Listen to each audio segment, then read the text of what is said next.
man maa ngi tudd Aysatu maa ngi am fukki at ak ñaar waaw man nag dama daan jàngi école ma bëggoon lool sama jàng te mënoon ko tamit lool sax waaye dafa am benn bés ma doon jàngi ma tase ak benn samba booy mu jël ma forcé ma daal di may sàkku bi loolu amee nag ma daal di si jëlee ëmb ma amoon ci juróom-ñeenti weeru ëmb yu méttee métti sax bi may am doom tamit yaakaaroon naa ne dinaa si ñàkk sama bakkan ndax dama si jëlaale feebar bu metti sax léegi sama doom juddu na waaye jàngi jeetuma école sama jàng yàqu na sama yaakaar tas na ndax dama nekk xale boo xamante ni dafa war a toppatoo doomam. Pour dire que c'est écœurant sa xol day jeex parce que boo ko gisee da nga koy dund en tant que mère en tant que femme. man ak sama doom ñoo bokk baay bëgguma man ak sama mag ñoo sekk doom bëgguma noo sama xel maru ko nangu dañu ma siif mu jaaree fa biir. xale yi nga xam ne dañu jël ëmb ci viol wala inceste nga xam ni non seulement seen jëmm attanul ëmb yooyu mais ëmb boo xamante ne la nit ki daf la forcé tëdd ak yow nga jëlee ci ëmb mais ëmb boo xamante ne la ki séq ak yow bu ñu jaaroon ci yoon warul mun a séq ak yow parce que sa baay la sa nijaay la sa maam la sa mag la kooku defe naa ëmb boobu war nañu mën a autoriser avortement médicalisé. Parce que si la personne a été victime d'une agression sexuelle et quelques semaines après elle se retrouve devant une grossesse, très souvent elle va demander ou elle peut demander une interruption de la grossesse. Et malheureusement la loi de notre pays ne l'autorise pas. léeg-léeg saa yi kooku jaar à côté dem def avortement clandestin mun na am problème infertilité après mun na am infection te mun na ci dee sax parce que amuñu benn possibilité pour def leneen lu dul conseil parce que loolu rekk fi sës ndax loi bi. wax naa ni réew mu jaxasoo ngi nii li tax mu jaxasoo mooy soo demee ci prison famille la fa ëpp mooy jigéen ñu rey seeni doom mais kenn xoolul lu tax ñu rey doom yi li tax ñu rey ko mooy bañ koy rey seenu xel sax nekkul ci ñoom. Non seulement la patiente elle a été victime d'une agression sexuelle, ce qui n'est vraiment pas agréable, n'est-ce pas, à supporter pendant toute sa vie, mais par-dessus le marché, elle va se retrouver à avoir une grossesse et un bébé indésiré. Et vous imaginez un peu le rapport que cette femme va avoir avec son corps durant toute la grossesse, son corps qui est en train de changer sous le coup de la grossesse, ce bébé qu'elle porte à l'intérieur de son corps, le regard qu'elle aura par rapport à ce bébé-là, même si le bébé, lui, quelque part, c'est une victime comme sa maman, il n'a rien demandé, et il se retrouve au centre d'un conflit ou d'une grossesse indésirée,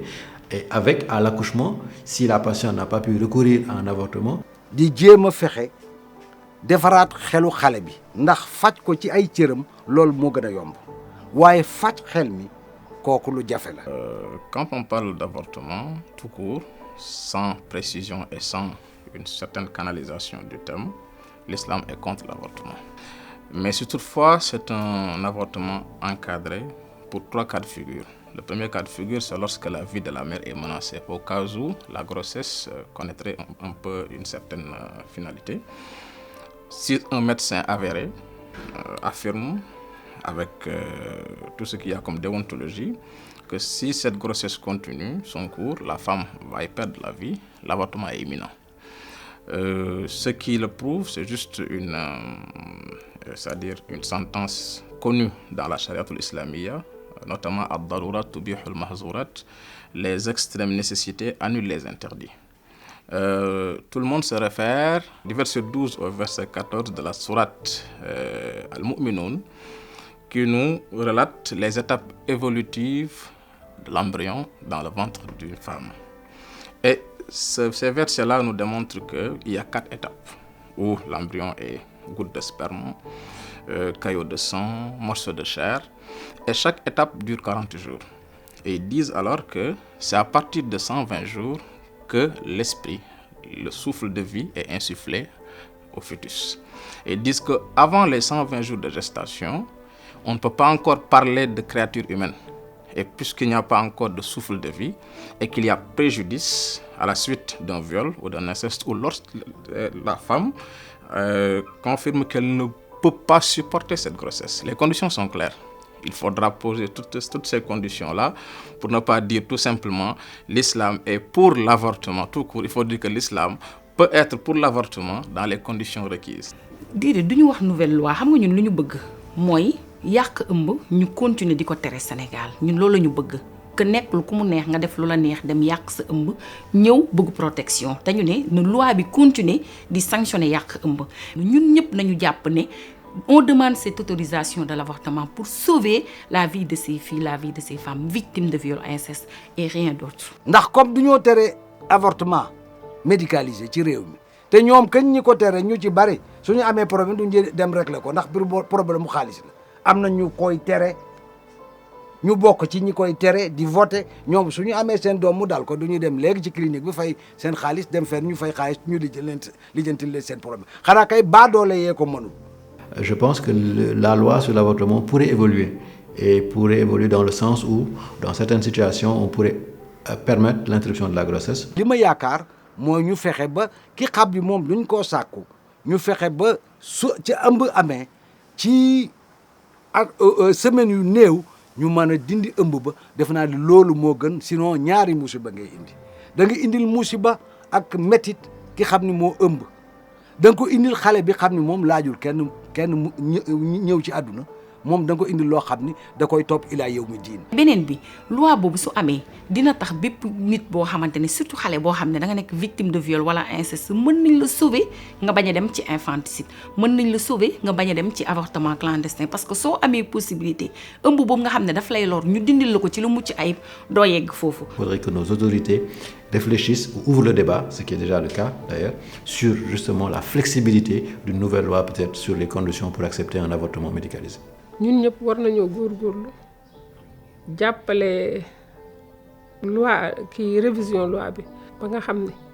su amee inceste ak viol ñu autoriser avortement médicalisé parce que loolu moom pour njëriñu ñëpp la daal ndax inceste li tax mu metti li ñu naan ki nga bokkal papa ji amul droit reconnaître doom ji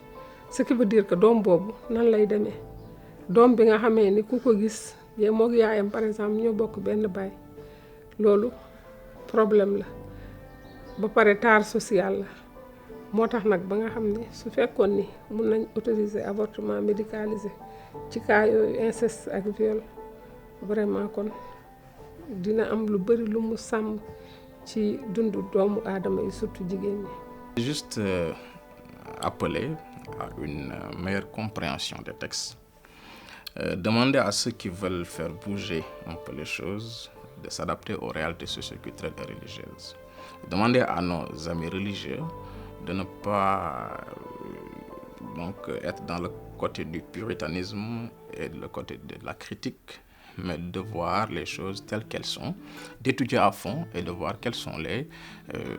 tenants et aboutissants des différents textes qui vraiment régissent la législation islamique.